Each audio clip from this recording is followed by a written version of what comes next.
snow hunts the headlights as the convoy grinds to a halt, engines ticking in the cold like anxious hearts. We are ordered out, hands on our heads, our bags held like small shields. The gate yawns open, wire crowned with frost, and I brace for the bite. But a guard steps forward with a wool blanket and says, "Please." Like the word has weight, steam rises from a tin of coffee. It smells like a memory I don't trust. Names are taken, numbers written, our faces searched not for defiance, but for fever. Somewhere, a harmonica tries a note and gives up. I tell myself this is a trick, a soft glove hiding iron. Yet when my fingers fail the cup, another set steadies it, rough and warm. I was ready for hate, not for this quiet mercy that stings worse. If the world can turn this sharply, what stays true inside a person? If the war ends, does guilt end too? Morning scrapes the frost from the barracks windows and shows the color of our fear. We stand for work assignments, boots numb, minds counting miles to homes that may not exist. A rules board hangs like a sermon. No crossing lines, no sharing food, no wandering eyes. Sergeant Hale reads steady, not cruel like someone who knows fences keep more than bodies in place. Lieutenant Collins steps in with a list for the infirmary and asks for trained hands. Mine rise before my caution does. Greta hisses that service is service, but the word tastes different here. We are led to soap, to hot water, to clean towels. I watch Grace swirl down the drain and wonder if it can carry the past with it. The ward smells of carbolic and hope. You help, you learn, you follow, Collins says, and I nod because I want to build instead of break. The infirmary is warmer than the world outside, but not by much. Cots line the walls, blankets pulled to chins, coughs stitched through the air. Collins walks me through drawers of gauze and iodine like a teacher in a quiet school. We share words in broken phrases, pointing more than speaking, letting the work talk for us. A young prisoner burns with fever. I sponge his brow while Hale holds the basin without a word, eyes on the floor. Greta claims a corner, arms folded, but her feet betray her. Inching closer when the boy shivers, Anja hums a hymn under her breath, and for a heartbeat the ward sounds like home. Collins corrects my knot with a small nod, and I feel a thread pulled tight between us. In that moment I understand there are rules that keep us apart, and other rules our hands can write. After midday, snow brightens, and the camp settles into its rhythms. Boots, buckets, breathing. Collins pairs me with a wounded guard for dressing change, and the room holds its breath to see if my hands will shake. They do, but only once. I follow her lead, clean, dab, wrap. The guard thanks me like a neighbor, not a prisoner's enemy. Greta mutters that kindness bends the back. Anja answers that kindness straightens the spine. Hale hovers at the door, not intruding, not leaving, question with a rifle. When the pain eases, the guard closes his eyes, and I study the line of his jaw and realize how ordinary he is. How ordinary we all. Collins signs the chart, gives me a new task, and I feel weight lift, a fraction only, but real, like the first step on a thawing path. Evening drifts in with a wind that smells of iron stoves and wet wool. Collins dismisses us with a tired smile and a reminder about night checks. Hale walks us back to the barracks, his steps measured to match ours, rifle easy on his shoulder like he has carried it too long to fear it anymore. Greta keeps her chin high, but I see her glance at the infirmary door as if something of her stayed behind. Anja counts blankets and whispers a prayer for the feverish boy. I take a seat on the lower bunk and open my hands, palms nicked by the day, and try to read the story the cuts are telling. A train horn calls from far off, a note drawn thin. I think of the road home, and of this strange island of fairness in a sea of rage, and I cannot say which pulls me harder. Dawn scrapes pale lines across the parade ground, as assignments are read like verses. Work lists pass from hand to hand, stiff paper warmed by breath. Hale's voice is even, he gives distance, not disdain. Collins needs help in the ward again, and my name finds its way to her column. Greta draws laundry detail and takes it like a dare. Anja is placed between barracks to carry messages. A small bridge with quick feet. The camp moves with a practiced rhythm, buckets, brooms, stretchers, charts. I feel the old fear stir when a truck backfires, then ebb as the day keeps choosing life over noise. In the washhouse, steam rises like a ghost of summer. Collins shows me a new knot, laughs when I mirror it wrong, and the sound lands softly, like snow that decides not to bite. Rules hold, but within them we make small rooms where hands remember how to help. The infirmary becomes a school without desks. Collins points to diagrams. I offer German words. She repeats them, shaping sound with patient lips. I try the English back and earn a nod that warms my ribs. We trade terms like seeds verband, dressing, fiber, fever. Atman, breathe. Hale lingers by the door. Quiet guard turned shy student, mouthing along as if language itself might be contraband. A man with a cough needs position and patience more than medicine. We turn him, tap gently, listen as the lungs argue and then give. Greta passes the window with a basket of wet uniforms and refuses to look in. Anja slips a note from Adler to Collins, and the passing of paper feels like the passing of trust. By midday, we have a shared shelf of words. It is not peace, but it is a place to stand. Trouble comes wrapped in heat. A young POW shakes with fever, eyes glassy, pulse a bird in a room. Adler orders isolation. Collins agrees. I ask to start sponging and cooling, but a guard balks. Rules say, prisoners don't 10 prisoners across units. She's trained. Collins says, calm as a metronome. Hale reads the room, then the rules, then our faces. The boy coughs. A rusted hinge. I move anyway, and Hale steps to the threshold, like a door that chooses which way to swing. Greta arrives with fresh linens and stops when she sees me at the cot, anger rising like a flare. It is still our duty, I say, and the words surprise me with their weight. We work in a tight circle of breath, cloth, water, and waiting. When the fever breaks a fraction, the boy sleeps like a truce. No one cheers. We just start again. Oh, by evening, Clara's small notebook is missing, and panic thins her voice. It holds names of patients she kept alive and the ones she couldn't. Hale orders a search that is more courtesy than raid. We find it in the laundry shed, wedged behind a crate, pages bent but safe. Greta's jaw loosens when Clara hugs it to her chest. Pride and relief tangle like wire and ribbon. Hale could log it as contraband. Instead, he clears his throat and tells Clara to keep it. But don't let it stroll. Collins thanks him with her eyes, Adler with a nod that feels like a stamp. I watch Clara smooth a page where a name is underlined twice, and I think about the weight of remembering. The book returns to her pocket, and with it, a piece of her studies. Mercy writes its own rule in margins no one reads. Night settles and the ward exhales. Collins drills pronunciation to keep our minds from brooding. I say scissors, and it comes out like Caesar's. The room breaks into shy laughter. Even Hale, who pretends to cough to hide it. He tries for band, and makes it sound like a dance.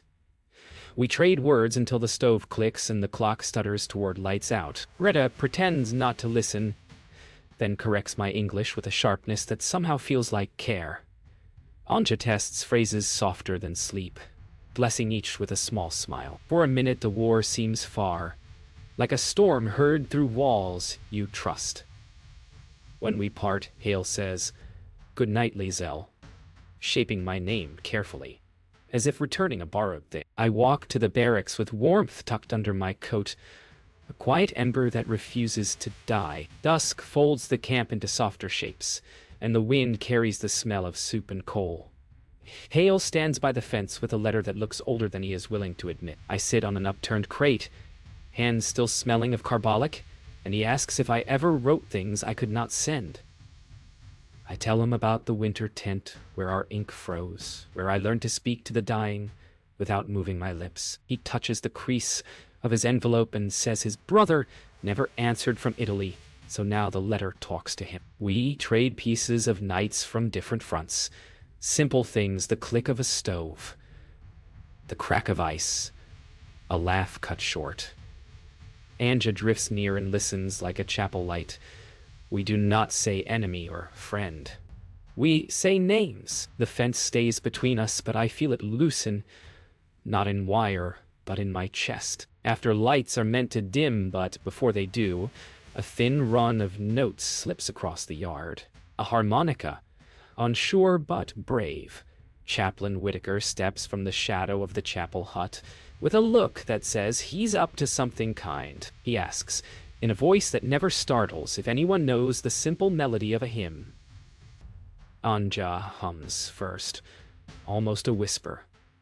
I follow on the second line, unsure of the words, but sure of the shape. Greta stands apart, chin high, then angles closer as if warmth could be stolen from sound. Hale pretends to check a latch while staying within earshot. The tune is not about victory or flags. It is about breath drawn together and given back in time. When the final note fades, there is no applause, only the small silence that follows a prayer. We look at each other and don't look away. By morning, the chaplain has a plan with no edges. He calls it choir practice and says the word like a key. Collins hears him out with a nurse's frown that means she cares enough to worry. Adler checks the rule book as if it might breathe and offer advice. The proposal is simple shared songs under watch, nothing more. I feel the pull of it, a reason to stand in a room where voices fit. Hale signs his name as responsible, the line steady, the jaw tighter. He says order is easier when people have something to count besides fences. Greta mutters that music is a soft glove, and soft gloves hide iron. Anja counters that a hymn is a hand held out. The paper leaves the table and becomes a shape we can walk toward. No one says yes to friendship. We say yes to a time and a place and hope the rest arrives quietly. The first practice feels like learning how to walk on new legs. We start with breath, shoulders low, hands unclenched. Collins shows how a steady count can calm a trembling body, and it turns into a lesson that is not only music. I teach a German lullaby humming the shape, and Anja threads a second voice through mine like a needle pulling two pieces close. Hale stands near the door and taps time against the jamb, keeping us from drifting. Greta refuses to sing, then corrects our vowels, then sings anyway, low and sure, as if confessing to air. We stop and start, laugh once, a real sound that surprises the room.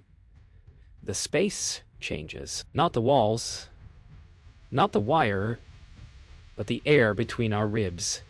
It feels like the first clean bandage on a wound you finally admit to having. Good things make noise, and noise gets noticed.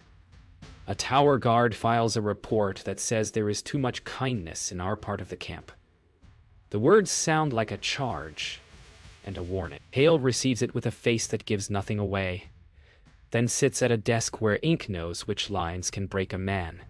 He writes what is true, but small times, locations, supervision, no breaches. Collins brings him tea and does not speak.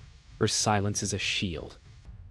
I pass the doorway and catch his eye, and the look says that trust is heavier than any rifle. Adler signs with a neat hand, his gaze saying rules can bend if they do not snap.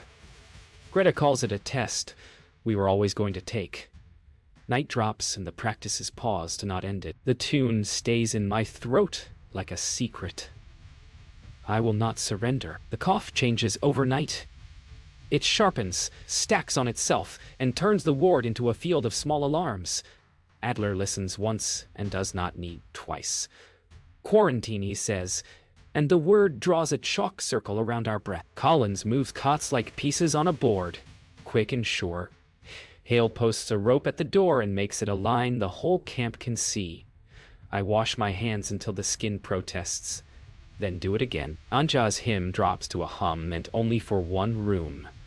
Greta stands with a bundle of masks, and does not argue with the order. Her eyes are steel, her hands steady. We split the day into hours and the hours into tasks. Sponge, turn, count, record.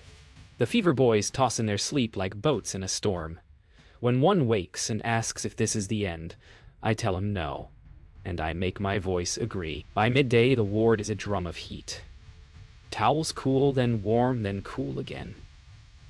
Adler marks charts with a steady hand that tells us panic is wasted motion. Collins keeps count of pulses like beads on a string. Hale stands at the rope and learns how to say no without closing the door. I carry water until the handle cuts a groove in my palm.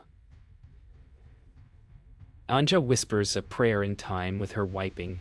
Mercy, measured in strokes. Greta takes a station at the worst corner, where the breath is thickest and the fear loudest, and she does not look away.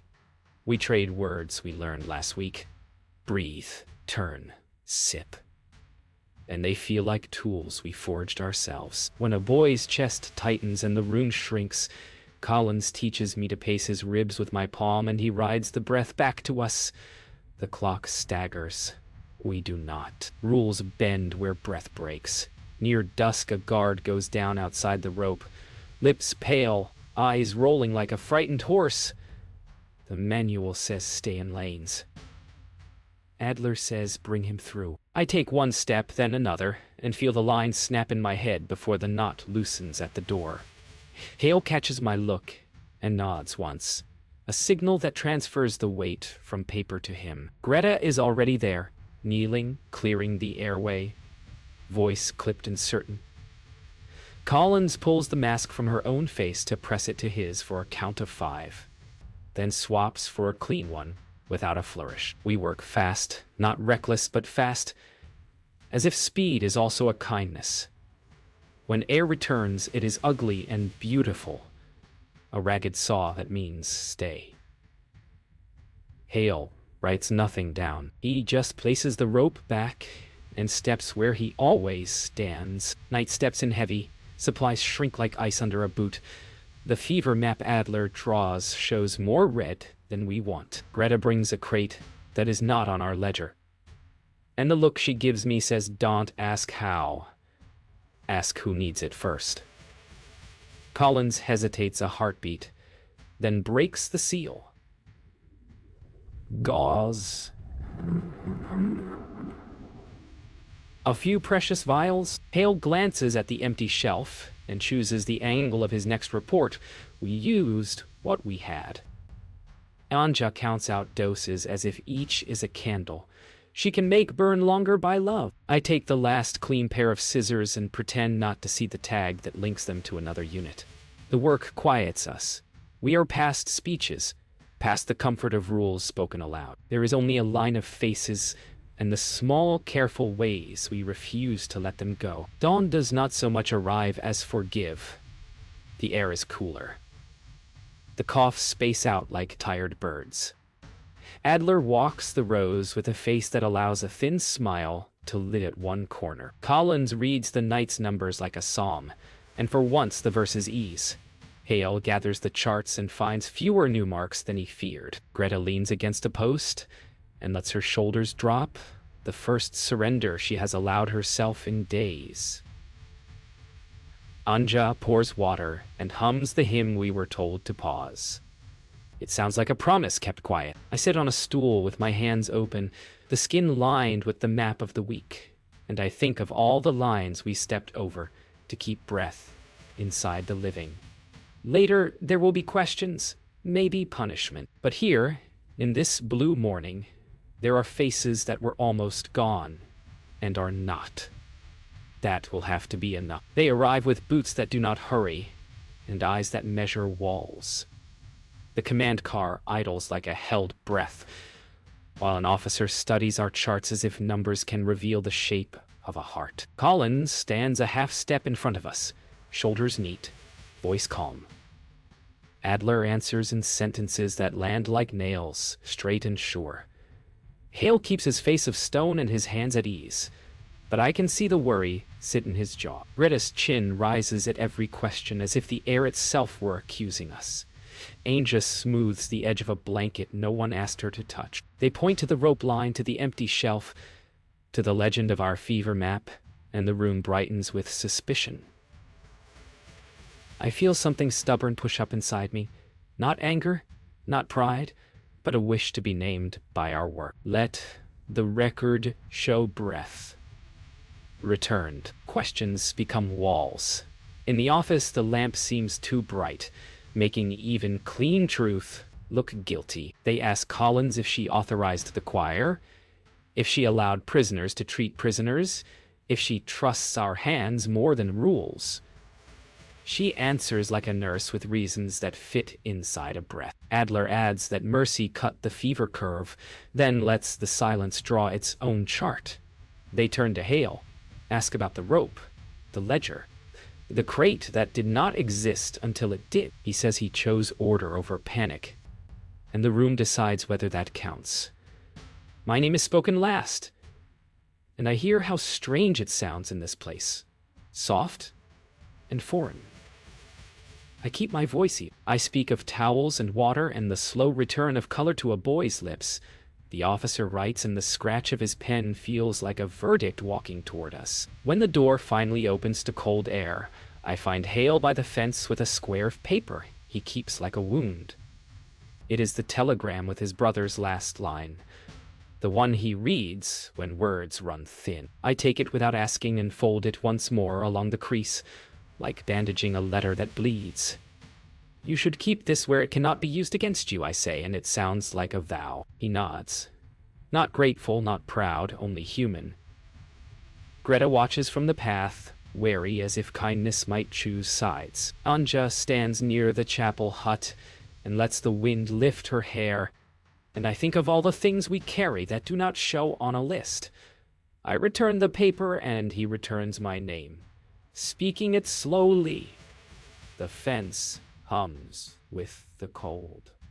For a moment it feels like a string between two tin cans, made to carry a voice. Back in the ward, the air turns sharp again, not from fever, but from words.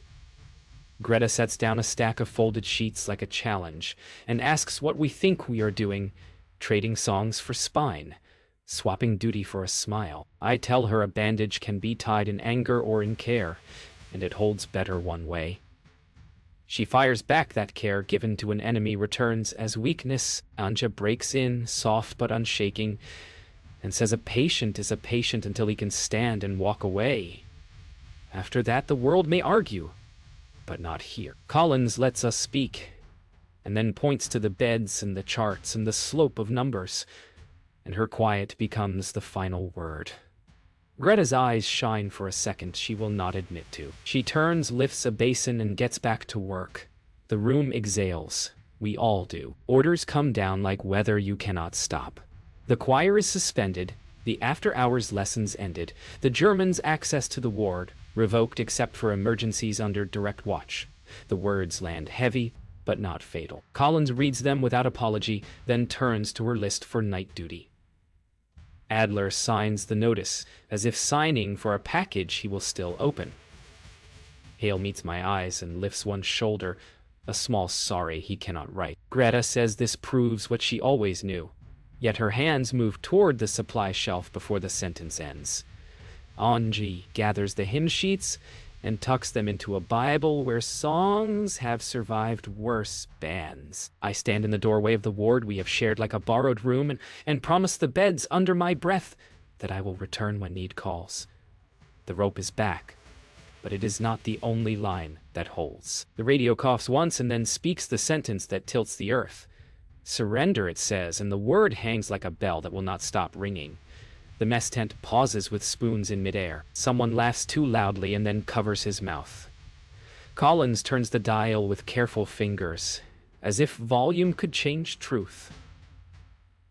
Adler closes his eyes, counting something only he can see. Hale is stone for a breath, then softer, like a man who just laid down a sack he carried too long. Greta stands straighter, pride and dread fighting in her face.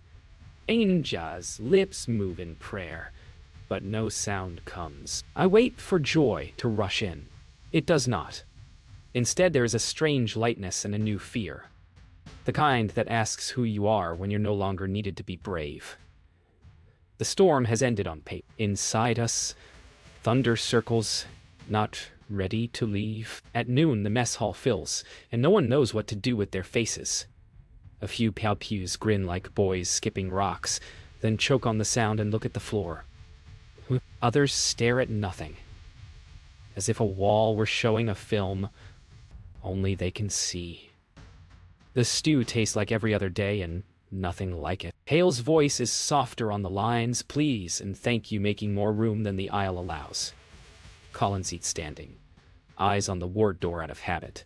Adler stacks used bowls with the care of a man counting hours. Greta carries trays with crisp steps and sets them down without clatter, as if noise might break the spell. Anja hums under her breath, a thread of comfort, too thin for argument. I take a spoonful, swallow the metal taste of a future I do not yet understand, and feel both lighter and lost. By evening, the yard crackles. A knot of men near the fence starts to cheer. Another knot hisses them quiet, and the sound turns sharp. A fist flies, then two. Fear wearing the mask of victory and loss at the same time. Hale moves first, voice low and level, but the words slide off. Colin steps in on instinct and I follow. Foolish or faithful, I cannot tell. Greta plants herself like a post between two angry shoulders and dares them to hit a woman who has cleaned their blood. Adler calls for space. Air is medicine, he says, and it almost works. Then Anja sings. Not loud, not fancy. A lullaby we used over fevers. Just a line about night passing and morning kind. It pulls the heat down like a wet cloth. The fists loosen. The yard exhales. We stand there, breath fogging, ears ringing, and choose not to be a story that ends badly. Later, the compound is a low hum. Hale walks the perimeter with me on the inside of the fence like a shadow trying to keep up. He says the strangest part of peace is not knowing where to aim your hands. He talks about the farm, rows of wheat, engines that need coaxing, a dog that will not understand why he leaves again. He admits he is afraid of not being needed, of his brother's empty chair, of nights that do not come with orders. I tell him I fear going home with a heart that has learned another language, one our street will not want to hear. We stop by the place where the wire sags, the spot that knows all our secrets. The wind pushes through and makes a sound like pages turning. We stand with it and let the quiet say the things we cannot risk getting wrong. Near lights out, Collins finds me by the ward sink, sleeves wet, mind louder than the room. She dries her hands and asks, plain as bread, what I will do with my hands when the war is over. The question lands where no bandage reaches. I say, I will keep them for work that mends children, old bones, anyone breathing. But I do not know who will let me. She nods and says care is a passport some boarders pretend not to recognize. She tells me I am good at this, and good is a word I have not allowed myself. Adler passes with charts and hums approval without stopping. Outside, the yard goes quiet, one lamp at a time. I look at my fingers, raw and cracked, and imagine them planting, teaching, stitching a dress, holding a letter that does not hurt. Peace is a skill we will have to learn. I want to start tonight. The ward is quiet in that special way after a storm, the kind of quiet that protects what survived. Collins walks the row with me one last time, and we touch charts like they are faces we are memorizing by paper. Adler murmurs numbers that mean keep, breathe, watch, and the answers come back in steady chests and clearer eyes. Greta fusses with a blanket corner and pretends it is only duty, not a goodbye folded into wool. Anja sets a cup where a hand will find it in the night and slips a scrap of him under the saucer because habits are prayers when words are banned. Hale stands outside the rope, not because he must, but because lines help. When hearts blur, I take in the room as if it will be raised at dawn, the dented basin, the window fog that always returns, the place in the floor that creaks like a throat clearing. We are being repatriated. The word is both road and cliff. Between shifts, Collins finds me by the instrument tray where metal glints like small moons. She slides the bandage scissors toward me and says they cut true and clean. A good thing to take into whatever comes next. I protest because rules learned late still carry weight, but she closes my fingers around the grip and calls it a loan that never needs returning. Outside, Hale waits with a palm-open posture that speaks before his mouth does. He pulls a harmonica apart, the reeds set aside like a sliver of voice, and says a friend taught him to share the part that makes the sound when the rest can't cross a border. Greta watches from the corner, ready with a scoff that does not arrive. Anja's eyes shine as if a small light found fuel. I pocket steel that knows how to help and a thin strip of music that might teach my breath a road home. Paper waits in the office like weather you can sign. The clerk clears his throat, as if to warn me that ink stains in ways you cannot wash out. The statement is simple, and not. I worked in the American ward, under orders that were not printed, but were heard in the lungs of the living. I read it once, then again, and imagined it traveling farther than I will be allowed, landing in rooms where my name will be weighed on scales I cannot see. Adler watches like a witness, not a judge. Collins stands to my left, still and near. Hale does not speak. He holds the chair back as if he could steady me through wood. Greta calls it dangerous. Anja calls it true. I sign in a hand steadier than I feel. The clerk sands the wet ink and nods because he is trained to nod when paper becomes fact. My breath leaves and returns on time. Orders ripple outward and become motion. Packs appear, thin as the stories we can carry. The yard lines up in careful rows that feel like the start of a school day and the end of a life at once. Whitaker stands by with a prayer he keeps in his pocket for when words must fit through tight spaces. Collins passes down the line, touching sleeves the way a captain taps a hull before launch. Adler repeats instructions that are really blessings. Drink water. Rest when you can. Write names. Hale moves along the fence with a look that takes a picture and hides it where no one can seize it. Greta squares our column like a banner she can still believe in. Anja ties a loose scarf, then reties it for luck.